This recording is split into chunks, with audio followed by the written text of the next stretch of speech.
All right, so with recent things happening in the music industry, it seems like the Kendrick Lamar and Drake beef is reaching its final chapter. But Kendrick Lamar has seemed to set his eyes on comedians, and on his recent album, GNX, he sort of dissed comedians by saying, "Don't let no white comedian talk about no black woman, that's law." As you already know, the internet has the internet, and everybody assumed he was talking about Andrew Schulz. And they specifically assumed it was in relation to when the Shits and Gigs podcast came on and he had his comments about black women. And here's what Andrew Schulz had to say. Listen, no, guys, we gotta take this seriously. Listen, rappers are telling comedians we need to be more respectful to women. So we gotta sit back and reflect. Yeah. Do you know what I mean? They're the most pious group. Listen, nobody has respected women more. Through art. Yes. Than rappers, okay? Absolutely. So I completely understand how a rapper could look at a comedian telling a joke and be like, yo, y'all need to switch that shit up. Yeah. How dare y'all keep saying your wives are annoying? Be more like us and, bitches ain't nothing but hoes and tricks. I beat my bitch with a stick, what? You can lick on the nuts or suck the dick. I beat my bitch with a stick, what? Did you just think of that? That's a real lyric. Oh, wow. Yeah, that's a real lyric. All right, listen, it's hard for me to genuinely be upset, I guess, because I know their content. I've seen this podcast for years, and I've seen them say the most absurd things. That does not excuse them from any wrongdoings, but a lot of times we've already had set the standard that with comedians, everything is fair and game, and it's all in jest. Now, I'm not telling you specifically to take what they say and not be offended because they're comedians. I'm just explaining to you how I can sometimes look at the situation and say, you know what? This doesn't get under my skin as much. That doesn't make them wrong. It just makes me feel like it is not as deep as people are making it seem. Right here, Andrew Schulz has made a valid point. You're complaining about me where I made a harmless joke. Maybe you felt a way about it, but that was a harmless joke. But, we do tend to put the music out there of the degradation of black women, and I mean, it is what it is. That's hip hop. I'm not about to sit here and act like I'm some revolutionist and I'm about to change the way hip hop is consumed and put out and produced. I'm not doing that. We have Sexy Red already destroying the community. I've given up. I've never even started, but I've already given up before I started, and that's okay. So yeah, that is an actual valid response. However, I think when you put it into perspective of who's saying it, it's like, you're wrong. I don't personally think I've ever heard Kendrick degrade black women, talk about them being bitches. That does not make me right. There probably is a lyric out there where Kendrick Lamar is calling a woman a bitch or telling her to suck a dick. Probably. I don't fucking know. But in recent years, I haven't heard that shit. So when you criticize with this talking point, it kind of makes it invalid because it's Kendrick Lamar and we know the type of content his music is about. So, but let's continue. From music that protects women. And for decades protects women. And listen, right now the guy on top, Kung Fu Kenny. He is the guy on top. He is making sure that comedians, he put a law in. Yeah. He put a law in place. All right, let's see the exact line, okay? Don't let no white comedian talk about no black woman, that's law. Now, technically speaking, if we're going off of grammatic English, Okay. he is saying, I can talk about black women, and that is law. Don't let no white comedian talk about no black So woman. he's basically saying all white comedians Are only allowed to talk about black women. Exclusively. That's what I'm talking about, We're Kendrick. back, we're back. That's what I'm talking about. It's a law. Finally, he understands It's it. a law. Now I understand why he's doing a comedy with the South Park creators. That makes Because sense. he appreciates white comedians that make fun of black people. There you go. And they've done that brilliantly for decades. Yeah, that's true. And he would never want to, break one of his own laws. No, that's true. I mean, didn't they have a character called Token? All right, that's a phenomenal way to flip this, but we all know what he meant. But I'm not mad at the way he flipped this. That was pretty creative. On the South Park show? Yeah, they do. Which I'm sure Kendrick is a big fan of. That's true. He must be a big fan if he's true. going to do a comedy with them. I mean, we can look that up. Apparently, he has a comedy coming out. Yep. Yeah, that's fact. But Al, you're getting groomed right now. We need to ungroom you. Yeah, you are getting We need to groomed. ungroom you right now. Let's see. Okay? I mean that, listen, because he sent people, he says, slide on What he said, slide? Where's the line? Where's the line? He goes, let me get it. I'm so old I had to squint my eye. Yeah, see, this is why I say going after comedians is probably the worst thing you can do, because everything's a joke. Everything's going to be a joke. They're always going to be on joke mode. And now he's going through each one of your lyrics and breaking them down condescendingly and making them sound really stupid. So, I mean, in terms of album promotion, it'll reach a larger audience than he already has. So that's fucking great. But on the downside, it's like, if you're extremely serious about this right now, the message gets lost in all the bullshit and jokes that Andrew Shulz is currently making. And that was not a racist joke. Okay, the N-words that coon, the N-words that being groomed, slide on both of them. Whoa, that seems like a call to violence. It does. Why would he call to, if he's about protecting black people, why would the call to violence be towards the black dudes, not the white guy making the joke? Well, you gotta understand. What? Well, no. You gotta understand. I snitch. I cooperate. All right, listen, that ones can easily be explained. If you're a coon, there is no protection of coons. That's just fucking ridiculous. Why would I want to protect you? That's the only thing I can think of that Kendrick Lamar is thinking. Like, hey, if you're not for the progression, the success, the health, the wealth, the well-being of black people, and you're more like Myron, yeah, no, you gotta go. What did Dr. Umar say? But I want to be clear.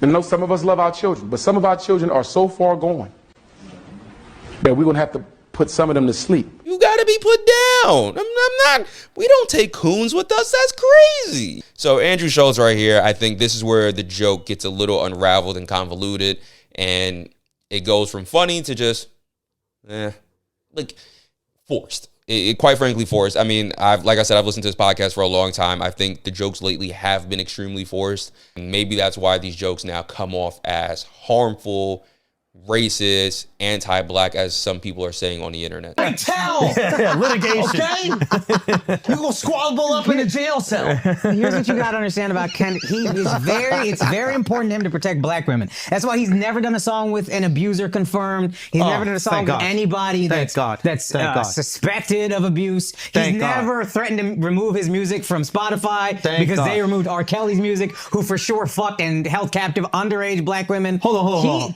All right. Listen, Akash is making some valid points, and I think this has been an overall general talk on social media as well, that Kendrick Lamar is a hypocrite. I mean, to his own point, he's called himself a hypocrite as well in one of his albums, but I mean, that doesn't really absolve you of any criticism. I mean, the most recent thing I've seen is when Kendrick Lamar told Drake, you can't say nigga no more. GNX drops, and now I see a Mexican saying nigga all day. What's happening here? So it's like the biracial Jew, granted, yeah, you got the white part of it, but Drake is still black. His dad is black as shit. He can't say nigga, but the Mexican can? The guy that has no percentage of black in him can? What's going on here? And I mean, people have made this, brought this up as well. You call Drake a pedophile, but then you associate yourself with Dr. Dre, who's a domestic abuser. So which one is it? Like, you can't, well, you can, but you should not criticize somebody for something that's not even true. Meanwhile, you're over here doing things and associating yourself with people that have actual accusations with facts behind it. It just doesn't look good.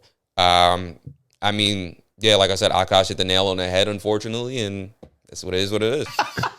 I mean, it's crazy. But I need Kendrick. I need you to do it, Kendrick. You want to squabble up with Kenny? No. I mean, here's the thing. This is the thing that is kind of funny about it. Is like, first of all, Kendrick's people and the gang affiliate, everybody, his security, they will kill me. They will destroy me. They'll find me in the street. They'll fucking cut me up. They'll shoot me. They'll do whatever. I'm not a tough guy. Y'all do. But just Kendrick, I would make love to him, and there's nothing he could do about it. Just Kendrick Lamar, I would make love to him, and the only thing that he could do is decide if it's consensual or not. That's the only thing he could do. If it's me and Kendrick, If it's me and Kendrick, this is about physics. It's about physics. I don't even know if I'll get hard. But if we're in a cell, there's a chance that if we're in a cell and we're bored and we done tattooing each other, whatever you do in the cell, and we ran out of board games and we did all the other things, we cleaned everything, and I'm like, man, I might as well fuck you. There's nothing he could physically do to stop. Yeah, okay. See, this is where it takes a really awkward turn. And me personally, I look at white people and we can easily say, oh, it's just white people shit. But this is not white people shit. This is fucking weird. Like, one, why are you creating this sort of image of both of y'all in prison, and the thing you're going to do is fuck them? And more, quite frankly, rape them. He just said it. I would do it, and Kendrick will have to decide if it's consensual or not. That's weird as fuck and kind of crazy. And I think the internet reacted rightfully so to that part specifically. Some people said it's a form of buck breaking and he knows exactly what he's doing. And this, quite frankly, just leads on to the racist persona that people believe that he has.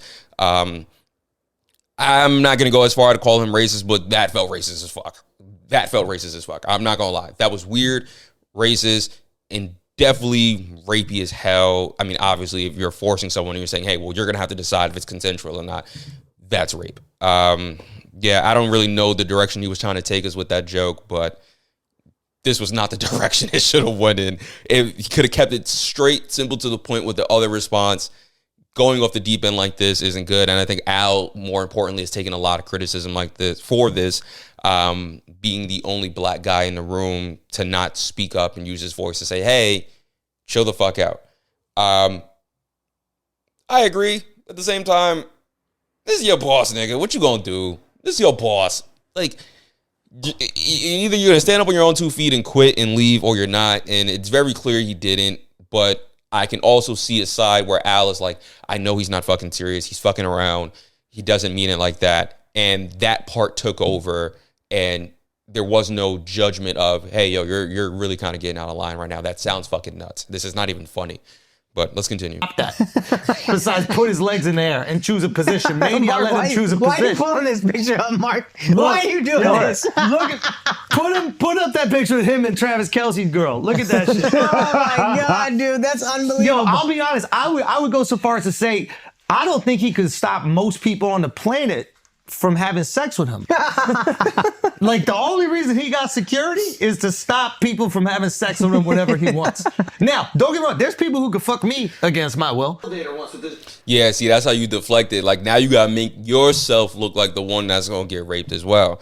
Because I think in real time you realize, yo, I'm wildin' and this shit sounds fucking crazy. Let me make it look like, see, I'm a part of the joke too. Someone could fuck me. Someone can fuck me. Nah, nigga. That's weird still. And that was racist. I'm not going to lie to you. Like I said earlier, that was fucking racist. Sometimes you got to chill the fuck out. Every joke ain't a joke. Throw this one in the do not ever use again bio and come back again. Me personally, I didn't laugh at any of these jokes, not because I thought they were extremely harmful or anything, minus the last one. They're just not fucking funny. Like, and when they're not funny, it gets really hard to defend what's actually being said. And now it just looks like you're a piece of shit. And I think generally that's how people are feeling with Andrew Schulz right now. So yeah, most of his jokes haven't been funny for a while. I mean, even the James and Fuhad one wasn't even that fucking funny. It just felt forced and uninspiring versus his old content. Specifically when they were in that old studio before they got the new one, you could still see there were guys really just trying to get out there and really make the podcast big. Now that the podcast is where it's at, it just feels like blah, like talk show funny. We're just going to ruffle up some feathers. Like, yeah, I haven't really smirked at any of the jokes in a while. I don't know. I was in an elevator once with this drag queen, and this motherfucker was like 6'5". Oh, yeah. And we're in the elevator, and we're going down. I'm like, yo, if he wanted to take it, I got to cause a ruckus or something like that. Like, I got to shit my pants. I got to do something. I gotta shit my pants. I got to do something to stop. He might enjoy it. I have no clue what they're into, but I know with Kendrick that he's talking a lot of shit, but if it came down to it, I could put him on my lap. I could feed him a bottle. I could put him on my lap. I could feed him a bottle and make love to him if I wanted to, and there's nothing he could do about it. I might not be hard. Dick might just slap soft against his butt. But you could just beat him up. Yeah, I ain't gonna lie. If I'm Kendrick Lamar, I got a United Healthcare situation. If you know, you know. We might have another CEO under the dirt. That's just me. That's how I feel. But that was crazy. Like, telling the entire world you think you could rape me. You think I'm pussy? Bet. Now we got to go get you. I'm overreacting, obviously, and I really do not think Kendrick Lamar should do this, but I'm not going to take it too kindly that a man sits there and thinks he can not only pick me up, granted he is short as fuck, but pick me up, put me on his fucking lap, get a bottle, feed me, and then fuck me? Are you crazy? Who the fuck do you think you are? Nah. Yeah, I don't really know the direction Andrew Schulz is trying to go in this. It was just really weird and cringe, and the internet is reacting rightfully so. I've seen a lot of people comment, specifically Pete Rosenberg. Pete Rosenberg, shut the fuck up. I don't really know who gave you the voice to think you're any different from Shulz. Like who gave him a voice in hip hop to speak? Who gave you this voice in hip hop to speak? I don't want to hear you speak either, nigga. Shut the fuck up. But I digress. What do you guys think? Was Andrew Schulz out of bounds, or was it all fair in the game in the names of comedy? Let us know in the comments. All right, bye.